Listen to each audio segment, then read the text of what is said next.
standard, pero iba yung standard na inimpose mo doon sa mga complaints laban sa Pangulo at iba rin ang inimpose mo laban sa Vice Presidente o Naku ikalawang po. Pangulo. So, yun, doon po nang gagaling yung argument natin na may paglabag sa due process kasi tila nagkaroon Tama. sa pananaw namin, nagkaroon ng double standards po dito sa determination Tama. ng sufficiency of form and substance pagdating sa dalawang opisyal. Mainit, maingay at tila wala na nga hong katapusan. Yan ang eksena dyan sa kamera nitong mga nakaraang araw. Pero sa gitna ng batuhan ng ebidensya at budget hearings mga kabit, isang mabigat na akusasyon ang binitawan ho nitong legal counsel ni VP Sara. Walang iba ho itong si Attorney Michael Powa.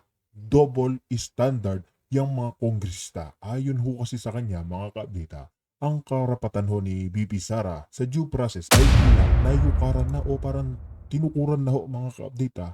Pero teka lang ho mga ka-update, politika lang ho ba ito o may basihan ang kanyang reklamo? Bakit nga ho ba tinawag na double standard ni Attorney Michael Powa? Ayon ho kasi sa kampo ni Attorney Michael Powa mga kabita, tila may special treatment pero sa negatibong paraan kung ang ibang opisyal tulad na lamang ho ni Marcos Jr binibigyan ho ng sapat na oras para ho magpaliwanag. Bakit ho sa panig ng ating Vice Presidente, tila ang bawat salita ay pinuputol at ang bawat kilos ay binabantayan. Ang due process kasi mga kapatid, parang wala, binaliwala na ho nitong mga kongresista. Isa pa mga kapatid, ang isang panig na nagbibigay ho ng isang pahayag, dapat ho nakakapagbigay ho rin sila ng sariling depensa. Ganun dapat ho ang binigay kay VP Sara. Pero nakita naman na ho natin, bawat kilos ni VP Sara, kahit konting galaw lang ho niya, agad ho siyang iniimbestigahan.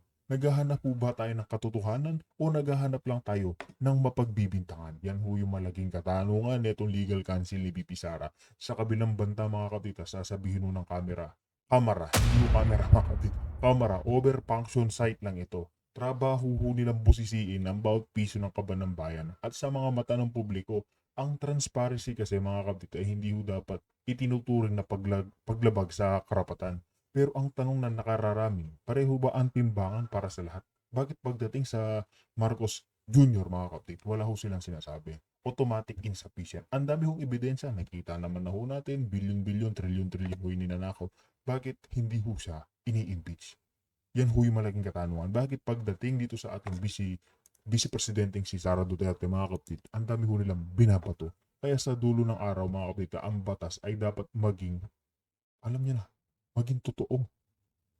Maging totoo, hindi yung nagpapakabulag itong mga kongresista at hindi nagpapahawak sa leeg kay Marcos Jr. at kay Martin Luther King. Hindi ho dapat sila nagpapasilaw sa kakaunting pera. Isa pa mga kapatid, hindi lang ito si Attorney Michael Powa ang ating pag-uusapan. Pati ho ayan, nakikita niyo ho ba yan? Yung nasa taas, si Rep. Toby Chanco. Hindi lang din si Rep. Toby Chanco kasi dito mga kapatid, mainit-init din ho yung issue na itong si Senator Marcoleta na sinabi nga dito ni Attorney Abayon mga kapatid, panalo na ho dito sa Soche case na sinasabi ni Attorney Abayon. Dito kasi mga kapatid, parang naiipit to dito sa 75 million pesos si Senator Marcoleta. Kaya mga kapatid, tatalakayin at pag-uusapan ho natin lahat yan dito sa ating video. Kaya kung bago lang ho sa ating channel, isang like, isang share, isang subscribe lamang ho, malaking tulong na. Pasadahan na muna ho natin itong si legal counsel ni VP Sara. Kaya dito wala na ho tayo, paligoy-ligoy pa. Sa masandaling ito mga kapartner, makakasama na natin ang tagapagsalita ng defense team ni Vice President Sara Duterte. Kaugnay nga po dito po sa issue ng impeachment sa kanya na gumugulong dyan ngayon sa Kamara. Si Attorney Michael po, makakasama natin. Attorney, magandang hapon. Si Admar po ito. Hi, Sir Admar, magandang hapon po sa inyo at magandang hapon sa ating mga kababayan. Opo, gusto lang maliwanagan din ng ating mga kababayan. Ano po itong isinabmit nyo po kahapon na sagot dito na atat yung atin pong kamera na matanggap na kung ano mang sagot. Marami na silang sinasabi ever na hindi makatanggap ng sagot. Pero ano po itong inihain nyo po sa kamera kahapon po, Attorney? Ito po ay ang tinatawag nating answer, no, consolidated answer ad cautelam. Explain ko lang po 'yun, no.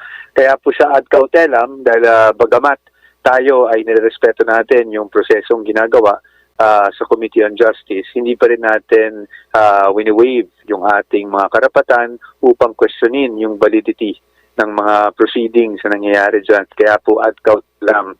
Ngayon po, doon po sa sagot ng ating Vice Presidente, yun naman po ay nilagay natin ang mga napansin natin na as our defenses, unang-una sa lahat is yung constitutional issue. No? We feel na unconstitutional yung nagiging proceedings dahil nga may tinatawag tayong iba na standards na in-impose dito sa pagdetermine ng sufficiency in substance dito sa complaints laban sa Pangulong Marcos, kung ikukumpara mo dito naman sa ginawang determination sa complaints laban sa Vice Presidente.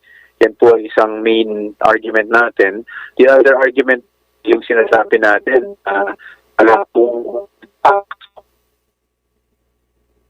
from the side of the complainants to allege ultimate facts that constitute yung yung impeachable offense. Kasi po ang ultimate facts, yan po usually sa criminal law man, yan yung mga elements of the crime na kailangan mong i-allege para masabi na meron ngang krimen na naganap, no? At sa pananaw natin, hindi po nagawa yon ng complainants.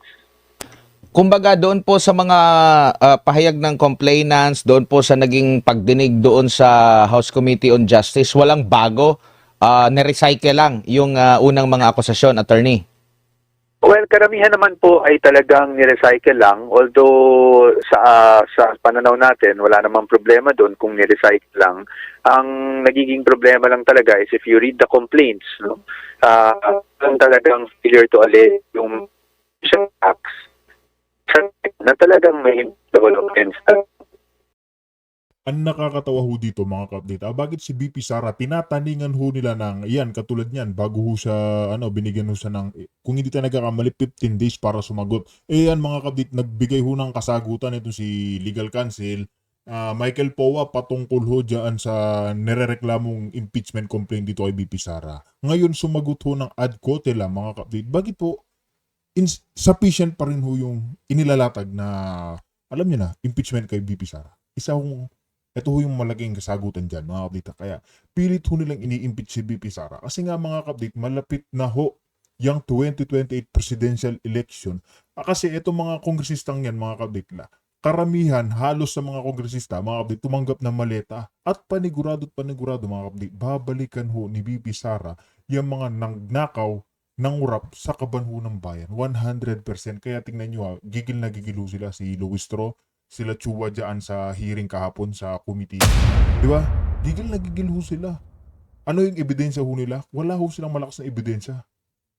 Pilit lang ho nilang dinidiin si BP Sara. Kasi nga mga kapatid, malapit na yung election.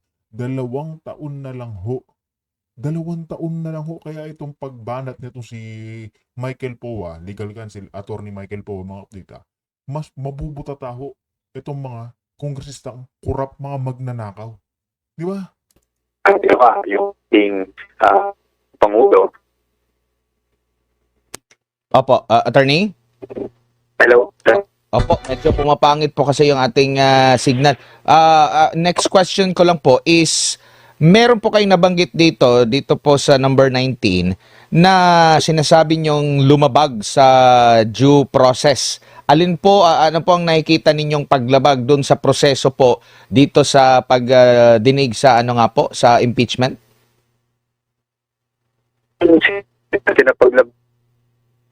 Opo, balikan lang natin si attorney, ayusin lang natin yung communication natin, no, para at least makuha din po natin ang panig po ng defense team, ay paliwanag po nila, no. So basically, nabanggit nga po ang numero 1 po nilang kini-question dito po mga kapartner.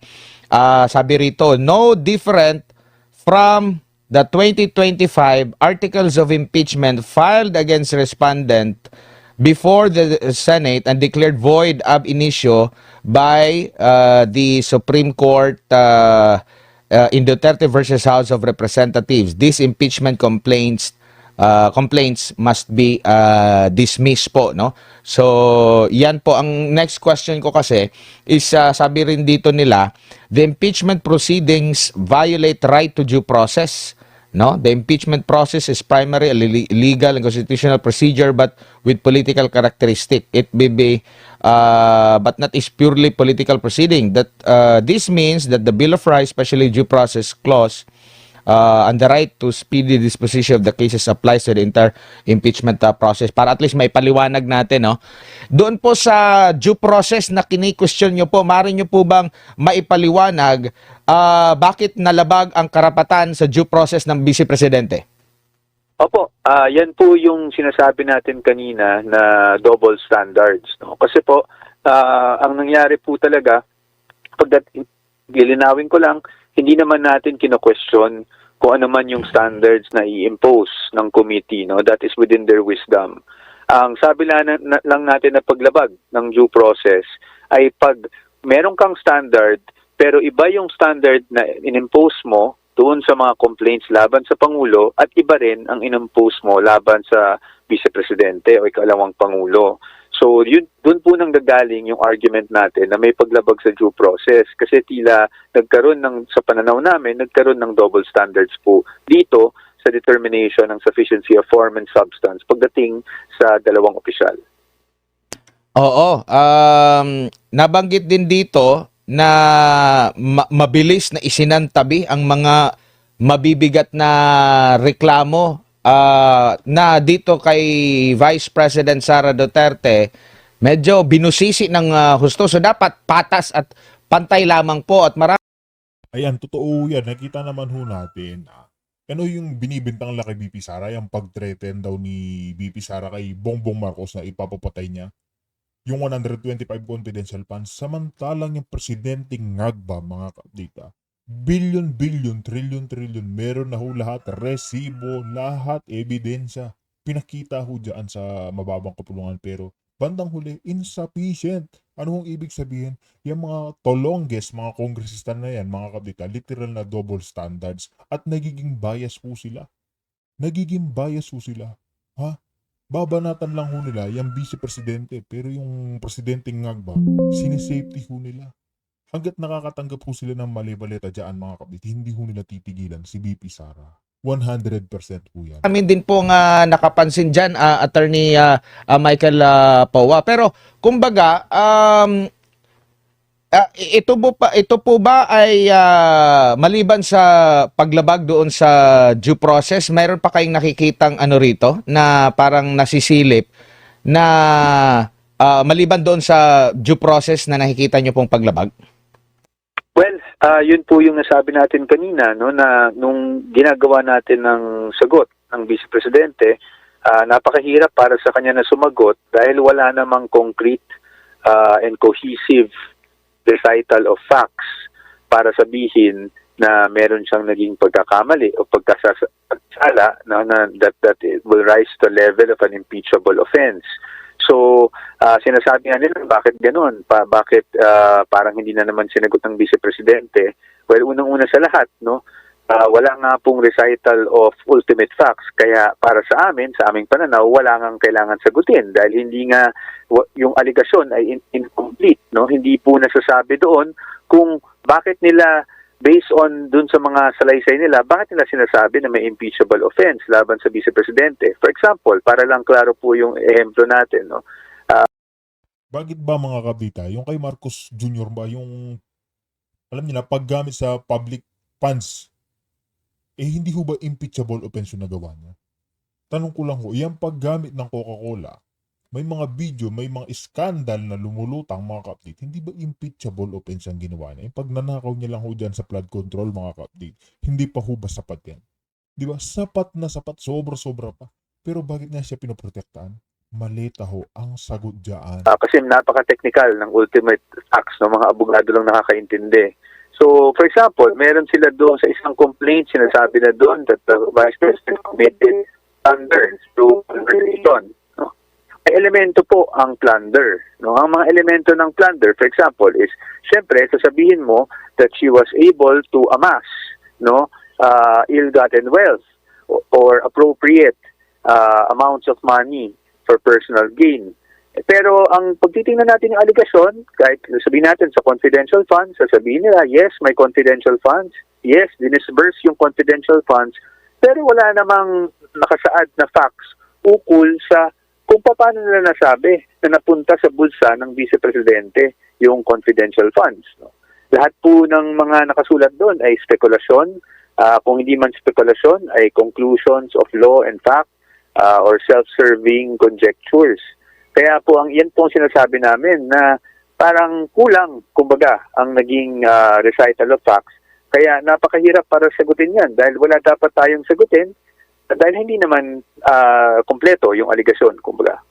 Opo, at sa pahayag naman po ng ni Congressman Terry Redon sa kanilang panig, ang sinabi po niya na bigo raw pong sagutin ng pangalawang Pangulo yung mga allegation at sa inyo naman po sa panig ni VP Sara, bigo naman itong mga complainants na tumbukin. Ano bang nagawang kasalanan?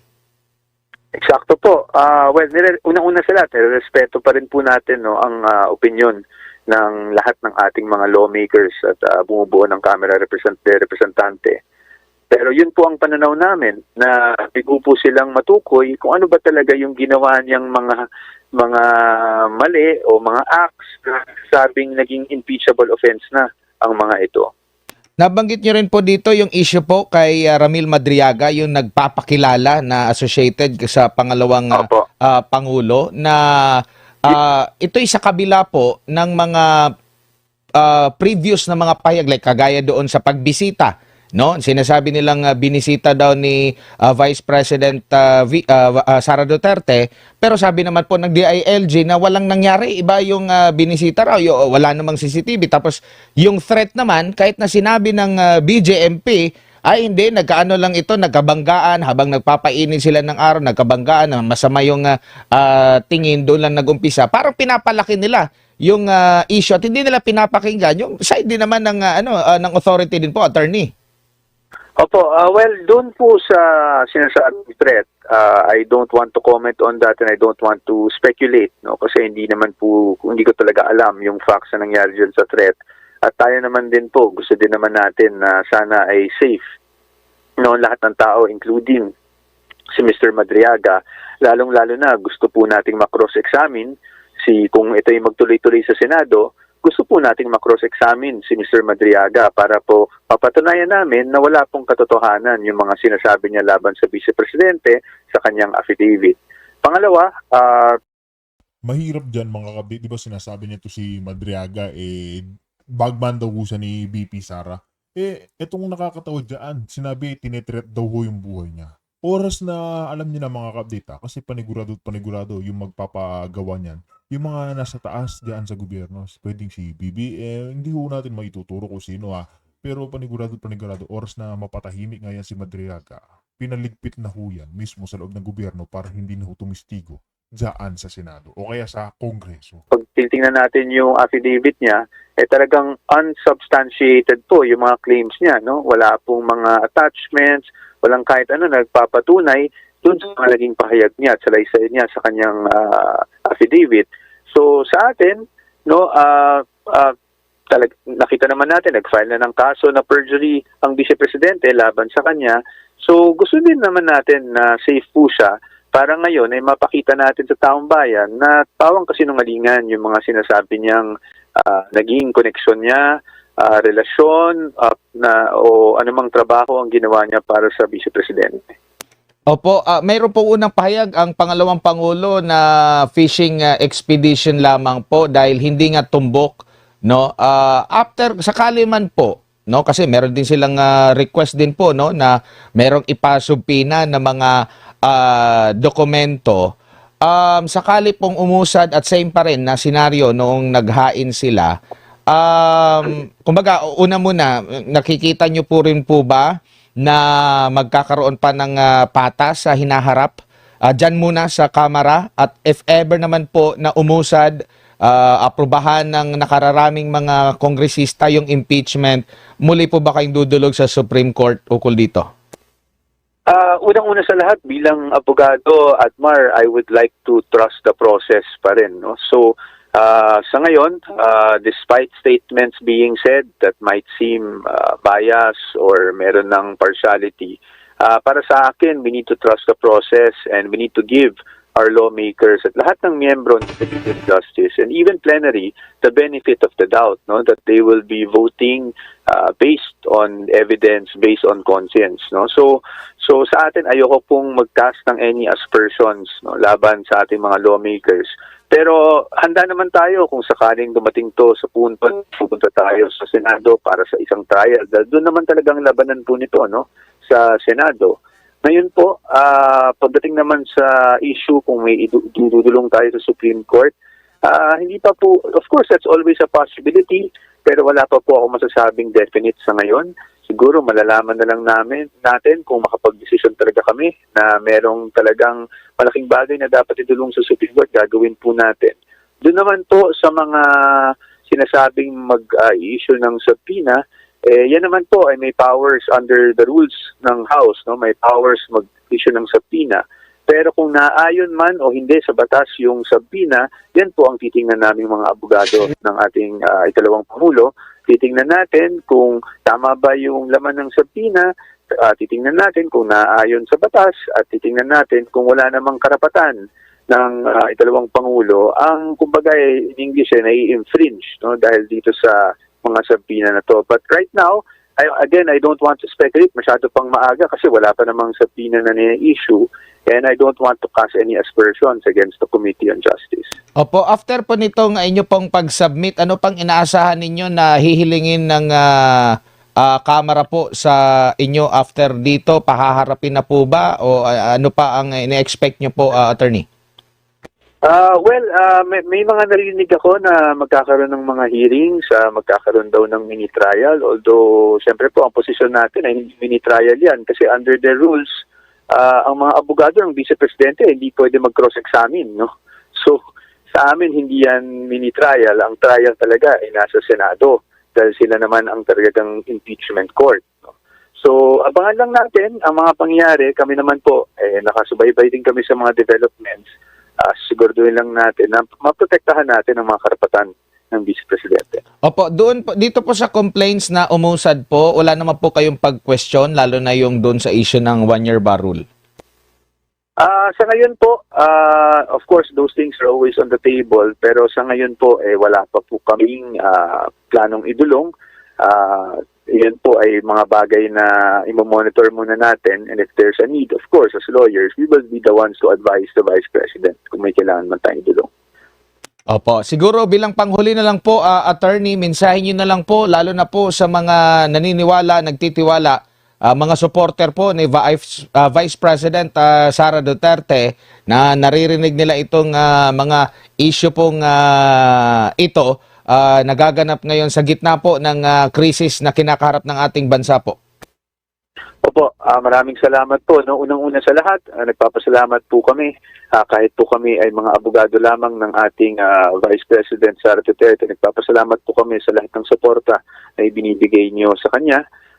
Kami naman po ay nandito para siguraduhin na napoproteksyonan ang karapatan ng Vice President. At pero kailangan din nating tandaan kasi maraming mga lumalabas na statements na tila ba'y may conclusion na may pagkakasala o may mga impeachable offenses na nakumit ang ating Vice Presidente. Tandaan lang po natin, no, that the burden of proof lies with the complainants. Sila po ang nag-complain, sila po ang naghain ng mga reklamo, so dapat sila ang may ebidensya. At kasi parati lang sinasabi, hindi sumasagot ang Vice Presidente. Well, hindi sumasagot ang Vice Presidente kasi wala namang dapat sagutin sa ngayon, no? Dapat po ang mismong complainant ang maglabas ng ebidensya at matinding ebidensya para maipakita na meron talagang mga pagkakamali. At sa ngayon, wala pa kami nakikitang ganong ebidensya.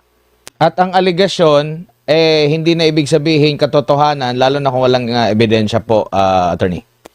Tama po. Ang aligasyon is never the truth unless backed up by evidence. Attorney. Ayun nga mga kadita, dito kay Attorney Michael po, malaki din ho ang tiwala ko dyan na panigurado at panigurado mga ka-update, madedepensaan niya ho etong si VP Sara. Kaya nga din sisunod naman natin itong isang iniidolo ho natin na si Attorney Abayon, kung saan pag-uusapan naman ho natin yung COMELEC. Okay, so good. Ibinasura na ho. Ha?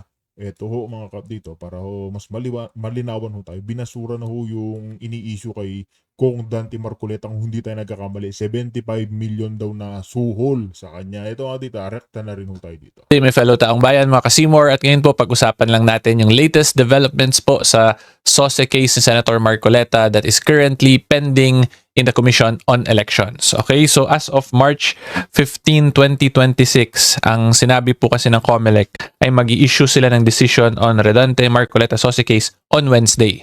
Okay, at ngayon po, March 18, 2026 ay Wednesday. So ngayon po lumabas yung decision. And yung decision po na yon is this one. COMELEC clears Sen Marcoleta of election offense over SOSE issue. Okay, so in simple terms, nanalo si Senator Marcoleta dun sa SOSE case niya sa Commission on Elections. Okay, so ang gagawin po natin today is unang-una explain ko sa inyo kung ano ba yung SOSE, ano yung legal basis niyan, at kung meron ba talagang kapangyarihan yung COMELEC mag-conduct ng mga ganitong investigations. And for discussion purposes po, para makita at maintindihan nyo talaga yung importance nitong SOSE, ay i-discuss ko rin po yung penalties kahit na nga panalo na si Senator Marcoleta. Okay, and then yung pinaka-interesting po na question or discussion po natin for today will be kung posible bang magkaroon ng, let's say, violation of the Equal Protection Clause or a malicious prosecution or malicious investigation sa side ng COMELEC dahil sa mga ganitong investigations. Okay, so yan po ang magiging discussion natin for today. Okay, so yung first question po natin is kung ano nga ba ang ibig sabihin ng SOSE. Okay, so ang ibig sabihin po niyan is Statement of Contribution and Expenses ng isang kandidato. In other words, yan po yung mga kinontribute at nagastos ng isang kandidato sa isang election season. Okay, at para po ma-monitor ng COMELEC yung paggastos kung nasunod ba yung batas, kasi may limit lang po yan yung pwede. At yung reason po nung limitation na yan is para maging patas or maging even yung playing field sa election. Yan yung purpose niyan. Kasi unfair naman kung walang limitation, kasi basically po yung mas mayaman ay mas kayang magpondo or gumastos. Supposedly, ito yung protection para yung mga wala masyadong pera ay makalaban ng patas dun sa mas madaming pera. Okay, so yan po ang isang purpose niyan. Kaya required tayo mag-file ng Statement of Contribution and Expenses every election cycle. Okay? And yung basis po niyan is Republic Act 7166, which is an act providing for synchronized national and local elections and for electoral reforms, authorizing appropriations therefore, and for other purposes. So dito po yan siya papasok more on sa electoral reforms. Again, the purpose is to even the playing field para ma-monitor kung nasusunod ba talaga yung mga limitations as to the spending. Okay, and then ang next lang po na important natin i-take note dito is the penalties of SOSE violation. Although hindi po na-penalize si Senator Marcoleta kasi nanalo nga po siya. But for discussion purposes, para maintindihan lang ninyo. So this one po, Section 14 of RA 7166, Statement of Contribution and Expenditures. And then skip na lang po tayo dito kasi nandito na yung mga amounts ng penalty. Except candidates for barangay office failure to file the statement or reports in connection with electoral, so on and so forth. Ang penalty po niyan is an administrative fine ranging from 1,000 to 30,000 pesos in the discretion of the commission. Okay, so yan po, fine na 1,000 to 3,000.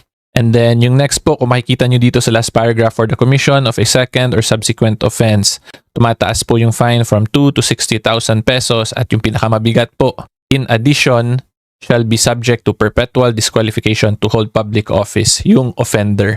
This is for the second or subsequent offense. So initially po, first offense, fine lang 1 to 30. Then next, pag paulit-ulit po kayo, tataas yung amount.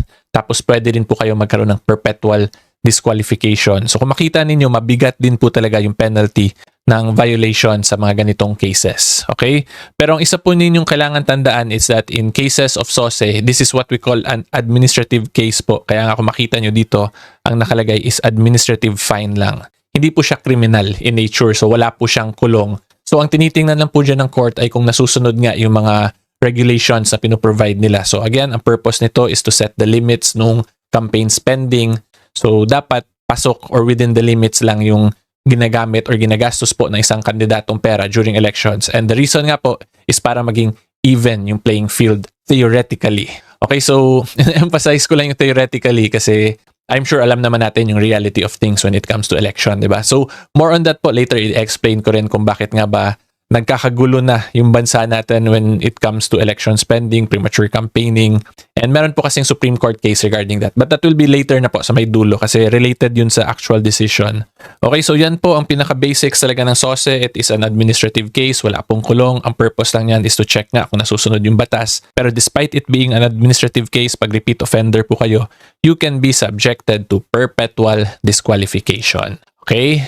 And then, ngayon po, i-discuss ko naman sa inyo kung ano yung legal basis kung bakit nakagawa ng mga motu proprio investigations yung COMELEC.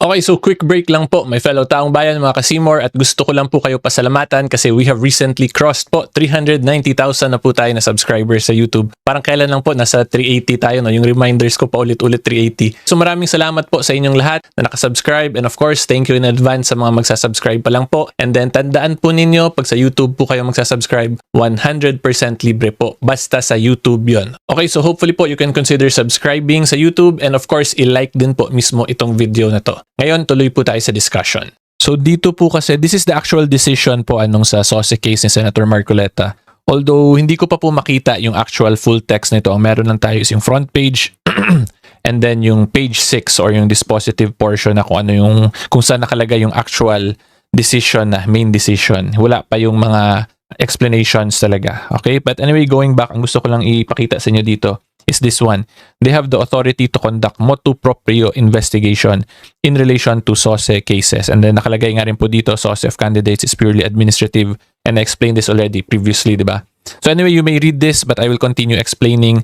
So ang SOSE po, pag-investigate ng SOSE cases ng COMELEC, it is they can do it motu proprio po. So when you say motu proprio, sa sariling kagustuhan po mag-imbestiga ng COMELEC, pwede po yun at their own initiative. Okay, and then yung rason po niyan kaya nagagawa yan ng COMELEC is because number 1 of the 1987 Constitution, kasi binigyan po ng napakalakas na kapangyarihan ang COMELEC ng ating Constitution when it comes to election laws. Okay, so punta po tayo doon.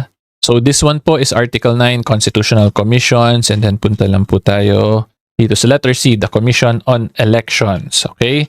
And then kung makita po nyo Section 2, the Commission on Elections shall exercise the following powers and functions. So dito po tayo sa number 1, yung pinaka-important. Enforce and administer all laws and regulations relative to the conduct of an election, plebiscite, initiative, referendum, and recall. So makita ninyo, all laws and regulations, basta election ang pinapag-usapan. At ito nga pong RA 7166 is an election law. So pasok yun siya dito sa definition na to. Then yung next po na titingnan naman natin is the Administrative Code of 1987, because under the provisions po nila sa COMELEC dito, so pakita ko lang po sa inyo, Subtitle C, Commission on Elections, and then nasa ano po tayo, Section 3, Enforcement of Powers ng COMELEC. And dito po sa number 2, Section 3, Paragraph 2, to inquire into the financial records of candidates and any organization, so on and so forth, motu proprio or upon written representation. Okay, and alam naman po natin, di ba, basta financial records, related yan sa SOSE because it is the statement of contribution and expenditures of a candidate. So, yan po ang basis ng motu proprio power to investigate ng COMELEC when it comes to SOSE cases. Okay, at ina-explain ko lang po yan kasi baka isipin ninyo na pinag-initan dito si Senator Marcoleta. Okay, so ang point ko lang po talaga, if mag-file po ng motu proprio case ang COMELEC against a candidate, hindi po yun automatic na political harassment or malicious investigation or prosecution or a violation of the Equal Protection Clause, kasi po meron talagang motu proprio power to investigate ang COMELEC as what I have explained, diba, based on the Constitution and then dun sa Administrative Code natin in relation dun sa SOSE law natin or yung RA 7166. Okay, so ngayon for educational purposes lang po, paano kung gusto natin mapakita na may malicious investigation or political persecution ang COMELEC against a candidate? Kasi like what I explained, pwede nga motu proprio. Pero porkit ba may motu proprio powers is automatic, absuelto na sila agad from malicious investigation or political persecution? At ang sagot po dyan is posible pa rin po sila mapanagot for a violation of the Equal Protection Clause or for malicious investigation, provided na mapakita po ng respondent dito sa ganitong case na sinisingle out talaga siya. So let's say, for example, may 1,000 kandidato sa senator, tapos isa lang yung minopto proprio investigate nila, tapos yung case na yun is medyo flimsy or mahina, Pag ganun, pwede yun i-argue ng respondent na mukhang this is malicious prosecution which resulted to a violation of the Equal Protection Clause. Okay, so when we say din po pala Equal Protection Clause under the Constitution, that is the constitutional right po natin na individuals who are of the same class shall be treated similarly. Okay, so let's say po lahat kayo senatorial candidates tapos mayroong allegations of SOSE violations. Therefore, yung mga individuals po na may ganung classifications should be treated equally. So, does that mean ba lahat sila imbestigahan? Hindi din naman po lahat talaga kailangan imbestigahan. Kasi of course, titingnan pa rin po kung ano yung mga cases doon based on that classification yung may merit or wala. Aside from that fact po, kailangan din ipakita pa ng respondent na walang reasonable grounds or reasonable reasons yung COMELEC para imbestigahan siya, pero inimbestigahan pa rin siya. Okay, so in other words, posible but subject to certain factual circumstances na mapakita clearly po ng respondent. Okay, otherwise, hindi po yun automatic na political persecution or malicious investigation because again, the COMELEC has motu proprio powers. Diba? Kasi mahirap naman po pag mag-motu proprio investigate yung COMELEC, sabihin na agad natin pinupolitika. Mahirap yung ganun and unreasonable. Kasi basically parang lahat na lang pinupolitika which is not the case naman po. Because again, like what I explained, the COMELEC has motu proprio powers to investigate. Okay? So yan po ang isang juicy question or issue as to this case. Pero tandaan po ninyo, hindi ko sinasabing malicious investigation yung COMELEC. Ina-explain ko lang yung mga possible scenarios kasi ito yung mga interesting questions po sa mga ganitong issues. Okay? Okay, so ngayon po i-discuss lang natin yung actual case ni Senator Marcoleta kung ano po ba talagang nangyari. So number 1 po yung allegations against Senator Marcoleta is that meron daw siyang mga contributions amounting to millions na hindi niya nilagay sa Statement of Contributions and Expenditures niya, yung SOSE. Okay, so yan po ang allegations and then yung defense naman po ni Senator Marcoleta is very simple and straightforward. Yung contributions daw po na yon ay hindi niya natanggap during the campaign season. Okay, so dito na ngayon papasok yung sinabi kong kaso kanina, yung popularly known as the Peñera Doctrine. Okay, so dito po sa page 6, nakalagay, while this office is aware the doctrine laid down in Peñera case that a person shall only be considered a candidate at the start of the campaign period, so on and so forth. Basahin nyo lang po. Pero yung pinaka-point po talaga ng case na yan ay ang isang kandidato po will not be penalized for election offenses until the start of the campaign season. Kasi dun lang po siya nako-consider as an actual election candidate pag start ng kampanya. At yung explanation po kasi in this case is that pag file mo ng COC mo, Certificate of Candidacy, hindi ka pa talaga kandidato nun kung hindi nag-file ka lang para malagay ka sa balota. Magkaiba daw po yun from the actual start ng campaign season kung saan considered ka na as an election candidate. Okay, so in very simple terms, pwede po kayo gumastos ng gumastos, tumanggap ng contributions kahit lampas-lampas na sa limits, mamigay ng pera kahit kanino prior to the start of the campaign season. Kasi during that time po, hindi pa nga daw po kayo kandidato. Therefore, hindi pa nag-a-apply yung mga election offenses sa inyo. Yan yung pinaka-summary ng case na yan. Okay, so ngayon po, ipasimplify pa natin in very, very simple terms na talaga para pong nawala na talaga yung premature campaigning because of this case, itong Peñera case. Yan yung pinakamadaling way talaga i-explain yan. So kung makikita po ninyo, it is actually a very interesting decision kasi nga po, natanggal yung premature campaigning. Diba? So i-share nyo na lang din po yung thoughts nyo as to that. Kasi ako po personally, I do not 100% agree. Pero since yun yung current jurisprudence, so yan po yung mga pwedeng ma-utilize at magamit ng mga kandidatong defenses in relation to election offenses. Okay, so yan po yung Peñera Doctrine at yan po more or less tingin ko yung ginamit na defense ni Senator Marcoleta. Kasi ito po yung diniscuss ng COMELEC dito sa last page. Hindi ko po masabi kung ito yung actual defense kasi again, page 6 lang po. First page at page 6 yung meron tayo. Pero since ito nga ginamit, then most likely this is the defense of Senator Marcoleta. Meaning, he received those contributions na hindi niya nilista sa SOSE before the campaign season. Therefore, wala daw po siyang duty to report or include it dun sa SOSE niya. Ang next lang na interesting dito ay ito po yung ginawa ng COMELEC. So, basahin nyo na lang din po to if you want, pero I will give a summary. So, ang sinabi po dito, yung Peñera Doctrine applies to the candidate pero not to the donors or contributors. Therefore, kailangan daw mag-conduct or magbigay ng report ng contributors as to their contributions even prior to the start of the election season. Because yun nga po, yung Peñera only benefits the candidate and not the contributors. So that is a very interesting po na decision if you ask me. Pero sa tingin ko mag-a-appeal po dito yung mga pinangalanan na private donors sa Senator Marcoleta kasi sila yung naipit dito eh. Senator Marcoleta walang liability pero ngayon yung contributors meron. Okay, so yan po ang reason kaya hindi nagkaroon ng liability si Senator Marcoleta sa SOSE case niya. The hearing proper on the impeachment cases against Vice President Sara Duterte is set to begin on March 25th. This after the House Justice Committee found the complaints sufficient in grounds. A House lawmaker claimed some members of Congress may be pushing for the VP's impeachment out of fear they could be held accountable for corruption if she wins the presidency.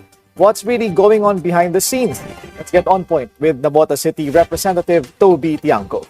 Good evening, sir. Yes, Thank good. you for coming. Good evening. Yeah. Simulan natin sa bagong development ngayon. Okay. You just filed a resolution Yes. urging the House Justice Committee to speed up its deliberations. Can you elaborate on? Yes, I mean, it's similar to the resolutions filed by the Speaker, the Majority Leader, and the Minority Leader na ituloy-tuloy yung hearings habang naka-break, no? Yung akin lang may dagdag. It's not only to na ituloy yung hearings, pero tapusin na. I mean, bilisan yung to expedite the resolution of the impeachment case. So, ibig sabihin, bilisan ang hearings at bilisan ang pag-resolve para makakonsentrate na tayong lahat doon sa mas malaking problema, doon sa crisis brought about by the war in the Middle East. No? Kasi yun ang dapat nating tutukan kaagad eh. So, yun.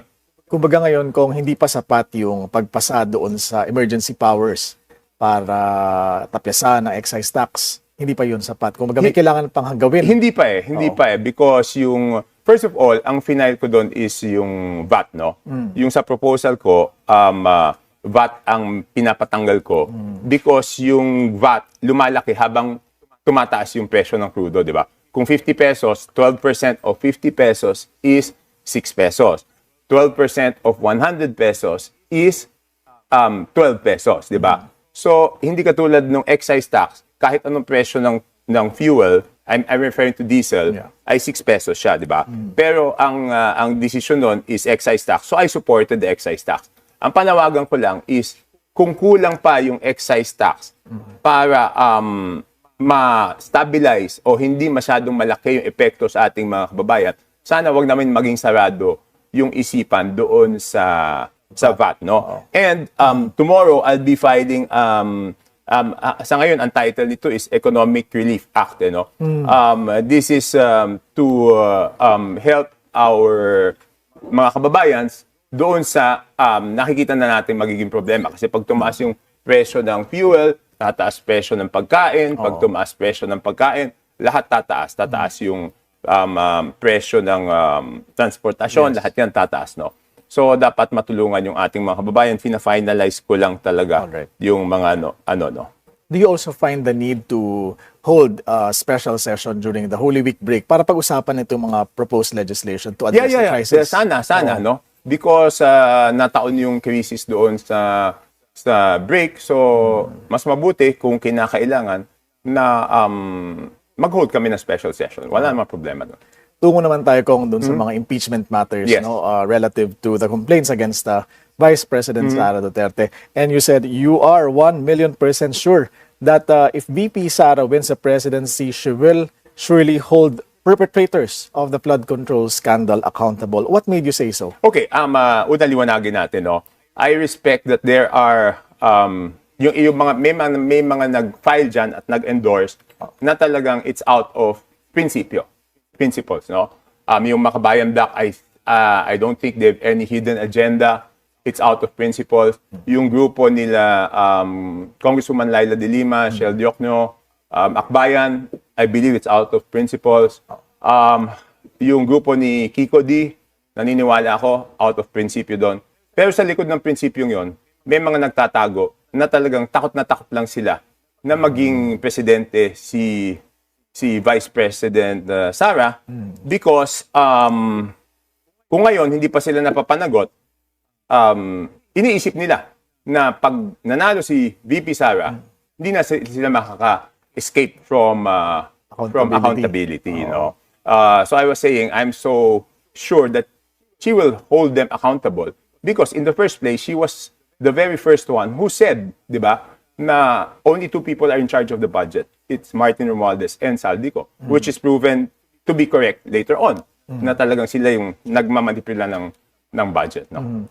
At dahil So, nabanggit, but the problem is, you know, people brand me as DDS daw. DDS. Dahil dyan. I can, you know, I am not, you cannot brand me. My political history shows that I will say whatever I want to say. I will say whatever I think is right. Would you describe yourself as an independent instead? Ano? Hindi ako trapo, independent ako. Basta kung ano yung tama, dun ako. I will not say anything to favor anyone. Meron ba kayo kong informal survey among your colleagues? Are there enough votes to impeach the VP? I don't know. I'm not too interested in that because my decision on it will not be influenced by whether maraming boto o konting boto. Because in the past impeachments, for example, in the Corona impeachment, I was the lone witness for Chief Justice Corona. Diba? So I will not be influenced on whether it's popular or not. Sa akin, kung ano yung tama, sa tingin ko, yun ang gagawin ko. Naka-form na ho ba kayo ng conclusion kapag umabot ito sa floor? Hindi pa naman. Hindi pa naman. Siyempre makikinig tayo dun sa presentasyon ng ebidensya, no. And the proof na hindi ako DDS is ako pa yung nagsasabi na bilisan. Hindi ko pinapatagal, hindi ko dinedelay, hindi ko hinahadlangan yung investigasyon. Sinasabi ko nga, bilisan at hatulan na kaagad para makakonsentrate tayo doon sa problema ng ating mga kababayan. Tungkol naman sa chances ng pangalawang pangulo para maging presidente, tingin niyo ho ba malakas ang kanyang chance sa 2028 maging presidente? Okay, ganito, no? I've been telling this doon sa mga usap-usapan namin sa Congress, no? Kasi yung ratings niya, I think, ang pinapagkumpara is yung performance ratings niya compared to the performance ratings of the president, di ba? But you cannot compare the performance ratings of the vice president and the performance ratings of the president. Kasi iba yung inaasahan na trabaho doon sa presidente at iba yung inaasahang trabaho doon sa vice-presidente. Admittedly, mas magaan yung inaasahang trabaho doon sa vice-presidente. Natural kung mas magaan yung inaasahang trabaho sa kanya, mas madali niyang isatisfy yung mga tao. On the other hand, doon naman sa performance ng presidente, mas malaki yung inaasahan na trabaho sa kanya. No? Ang pwedeng sort of ikumpara doon is the trust. Di ba? Kasi yung tiwala is not related to your performance and to your duties. No? Ngayon, if you will ask me, ano yung chances niya? Siyempre, kung ngayon yung eleksyon, mataas yung chances niya, no? But no one is unbeatable. Yan yung sinasabi ko, di ba? So, ang kailangan lang gawin talaga is to perform because para sa akin, performance is the best politics. There is no substitute for performance, no? At nakita naman natin yung performance ratings ng presidente ay hindi na bumaba. So, kailangan lang talaga matulungan yung ating mga kababayan. Lalong-lalo na, if they want to improve their ratings on the part of the president, dapat maramdaman talaga yung tulong niya dito sa crisis na to. Tungo naman tayo sa performance ni House Speaker Bogie D. You also said na hindi ho kayo masaya sa kanyang performance. No, I didn't say, I'm not saying hindi ako masaya sa performance niya. Ang problema ni Speaker is, yung ibang bagay, hindi niya kontrolado, di ba? Like kunyari, I saw one party saying that medyo hindi sila masaya because na FLR yung projects. No? That's not my issue with the speaker. No? Okay. Kasi yung pag-FLR ng mga proyekto, if that is the process na dapat pagdaanan para masigurado na walang kalokohan sa mga proyekto, kahit yung mga distrito na walang kalokohan, para uniform sa buong Pilipinas, walang problema. And I have never asked any favor from the speaker. I have not even asked any position from him. Kaya nga, wala akong kahit anong membership, no? So, I'm not saying na, I'm not saying this because meron din na pagbigyan sa akin. Ang sinasabi ko lang, ang hirap naman ng katayuan ni ni Speaker Boji, di ba? Isipin mo, speaker ka, isa lang ang nadala mong tao, yung senior deputy speaker, di ba? Tapos lahat nung nakapaligid sa'yo with leadership positions, mga tauhan pa ng former speaker, no, number one. Number two, ang pinaka-disgusting sa akin is yung mga tauhan ng dating speaker na may mga anomalya. Rini-appoint pa ulit sa House, di ba? So, paano naman mangyayari, no? So, I think, ang problema kay Boji, he's really very kind. So, I mean, kung ako hihingan niya ng unang payo, dapat siyang speaker eh. Dapat he has the authority to reorganize the House. The deputy speakers, The deputy speakers, the chairmanships, yes. Isipin mo kahit isang chairmanship, Walang napalitan. hindi, wala siyang na-nominate for doon sa mga may trust and confidence siya. Because those positions, aside from performance, there's also trust and confidence, di ba? So how do you expect him naman? Pero yung on the part of the FLRs, that's beyond his control naman eh. So I'm not holding him, I'm not holding anything against him because of that. And I understand the situation naman. Given this, sir, may umuugong hubang ku sa kanyang leadership. Sa tingin ko wala eh. Sa tingin ko, isa lang naman ako, wala akong partido, pero sa tingin ko naman wala. Sir, how is former Speaker Martin Romualdez? Nakakausap niyo pa ho ba siya? Hindi kami nakakausap. Hindi kami nagkikita ever since the last SONA, 2025. We'll just take a short break. We'll continue our discussion with the Congressman Toby Tiangco when we return. Stay tuned. Sir, tungo naman tayo doon sa paglutang ng mga 18 ex-Marines na sinasabing mga security aides sila dati ni Zaldico. And you have also been a vocal critic of Zaldico. What do you think of their claims? May mga sinasabi sila na naniniwala ako at alam kong totoo. Pero meron din naman silang mga sinasabi na hindi ako fully convinced na totoo. Hindi pa ako fully convinced, no. Pero hindi ko mabigyan siya ng oras because mas tinututukan ko talaga is yung bills doon sa matutukan at ma-address yung problema dala ng crisis sa Middle East. So mas tinututukan ko yun. Hindi ko siya mabigyan ng panahon eh. There was one time I wanted to learn more about it, pero di ba nag-file ako ng resolution doon sa VAT. Tapos ngayon naman inaasikaso ko yung bill na kung ano ba dapat gawin. Ilan sa mga naiisip ko yung magbigay ng emergency loans sa SSS, GSIS, sa mababang interest, staggered payment ng mga loans, mga ganyan. So, pina-finalize ko eh. Iniisip ko pa mabuti. So, hindi ko siya mabigyan ng pansin, ng oras, para alamin yung katotohanan doon sa mga allegations na hindi pa ako kumbinsido. Pero indulge me a bit, sir. Yeah. Ano yung sa mga allegations yung pinaniniwalaan ho nyo? Tignan na lang natin. Buuin muna natin yung storya. Pero I dapat will find time.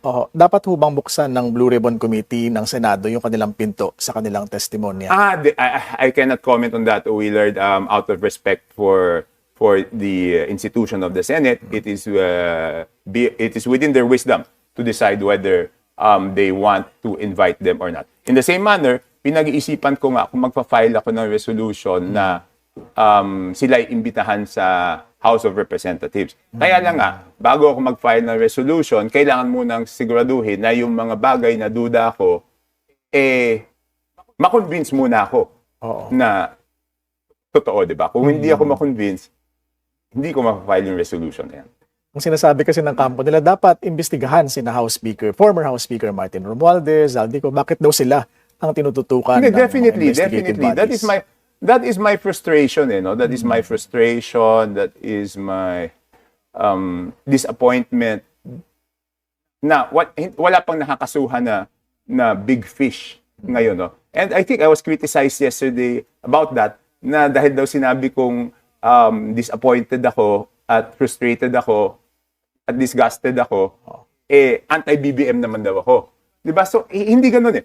So, ang question ko doon sa mga nagsasabi niyan, ang ibig bang sabihin, dapat matuwa ako na yung pangalang Marcos ay nasama ulit sa issue ng corruption, even indirectly, because through his cousin, Martin Romualdez, ibig sabihin, kung ako ay pro-BBM, dapat matuwa ako na nadawit yung pangalan nila dito. At hindi naman ako sasama doon sa mga sip-sip na pinupuri sila at hindi sinasabi yung totoong nararamdaman ng mga mamamayan, di ba? Eh, syempre, alam ko, may mga nakapaligid dyan kung anong sabihin, walang problema yan, huwag kayong mag-alala, ganito, ganyan. Hindi naman ako sip-sip sa kahit sinong politiko ever since before. How then, sir, would you assess the performance of ICI? Kasi magsha-shutdown na sila by March 31. That is one of my frustrations. Again, I filed the, yung Makabayan nag-file ng Independent Commission Against Infrastructure Corruption. Yeah. So, I think it was necessary. So, I filed the same also. Tapos, in overtime namin yan. Right after nag-break kami for Undas, nung bumalik kami, I think it was November 13, minarato namin yan with the Makabayan Bloc, with sina Congressman Erice, with the minority, with sina Chel Diokno. 1 to 6 p.m. Tinapos namin. Tapos biglang from November 13, walang nangyari. Ano ho bang kwento? Bakit? Hindi ko alam. Kumbaga, wala na. Hindi ko alam. That's one of the reasons why. Hindi ko alam. Bakit wala pang nananagot na big fish hanggang ngayon. So it was in that context that I said Okay. that I am sure that VP Sara will hold all of them accountable. So it was in that context. Okay. What then is the challenge, sir, sa leadership? Sa Malacanang, sa House even, when dealing with this pending bills? Hindi, sa Malacanang, paulit-ulit naman akong sinasabi to ever since the first interview, no? Ang problema ni Presidente is he is in a situation wherein he has the burden of proof nasa kanya. He has to prove na hindi niya proproteksyonan yung kamag-anak niya. Di ba? Yun yung dati ko pang sinasabi. Di ba? Hindi naman nagbago yung sinasabi ko tungkol doon. Doon naman sa leadership, syempre, ang solicited advice ko kay Speaker Boji is he really has to reorganize the House. No? And have you thought about who you will support for 2028? No, definitely not. Definitely not. Alam mo yung pagsuporta ng presidente sa akin, because I haven't thought of it because I can work with a good president, but I can oppose a president I don't agree with.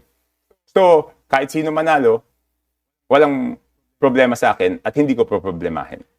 Given what has happened so far, sir, what qualities are you looking for in the next president and set of leaders of the country? Ayun na nga. The number one, I have said this before, the number one qualification for me is the one who will hold those involved in the biggest corruption in Philippine history accountable. That is the number one, sa akin, criteria for me. Will the others hold her account? Will the others, aside from VP Sara, hold them accountable? I don't know because hindi ko pa alam naman kung sino ibang mga kandidato, di ba? May 2 years pa, sir, ang Marcos administration. Tingin niyo ba hindi magiging posible yon under this dispensation? Yung pag-hold dun sa mga responsable accountable? I don't know. I cannot predict. Ang sinasabi ko lang, mukhang medyo matagal na because yung SONA, yung mahiya kayo was July, no? So July, August, September, October, November, December, July. January, February. 8 months. Mag-8 months na. And this is not my sentiment, no? Ito ay sentimiento ng mga tao, di ba? Na pinaparating ko sa kanila. Ang problema, tila, pag ikaw ay nagparating ng sentimiento ng mga tao at medyo negatibo, sinasabi na ikaw ay kalaban. Di ba? Balikan ko lang, sir, ang situation sa Middle East at yung impact nito. Parang nagkukumahog lahat, sir, ang Kongreso, ang Palasyo, para tugunan ito. Tingin niyo ba parang wala tayong playbook as a country, pag mayroong worst case scenario na nangyayari? Honestly, sa tingin ko, no one expected it, di ba? Parang biglaan itong nangyari. Hindi ko alam kung may bansa bang nakapaghanda dito. Parang COVID to, di ba? Bigla ang nangyari. So, talagang lahat nagkukumahog. And I think ito napakahalaga because basic ito eh. Pag sinabing fuel, hindi pa pwedeng hindi konektado to sa pagkain ng tao eh. Hindi pa pwedeng hindi konektado sa basic services. Transportasyon, lahat tataas yung bilihin. paano kung masama naman yung negosyo? Paano naman, Oo. I mean, hindi naman magkakapagtaas ng sweldo yung mga kumpanya, Agad-agad, di ba? oo. Kasi apektado din sila. So, paano naman yung ating mga kababayan? So, we have to find ways, no? Alam ko, katulad dun sa amin, nagbigay yata sa transport sector ng ayuda Subsidy. 2 days ago, I think, sa tricycle yata. I'm not Yes. sure, basta transport sector, 5,000, no? Pero gaano katagal naman tatagal yun, di Masusustain. ba? Yeah, masusustain yun, no? So, dapat talaga maghanap ng paraan na gumawa ng solusyon para sa mga bagay na to. Kaya yun ang pinag-iisipan kong mabuti. Yung iba, tinatabi-tabi ko muna.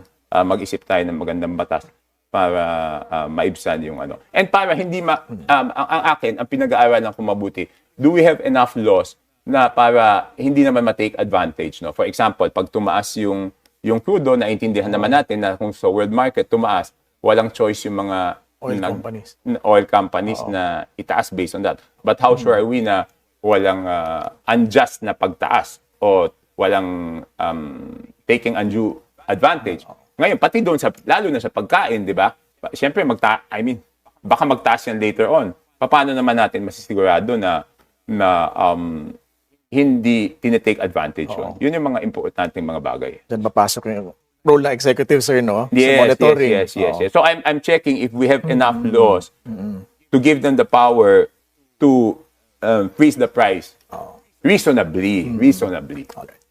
With that, sir, Navotas City Congressman Toby Tiangco, thank you so much for your time. Yes, thank you. And that's On Point. Join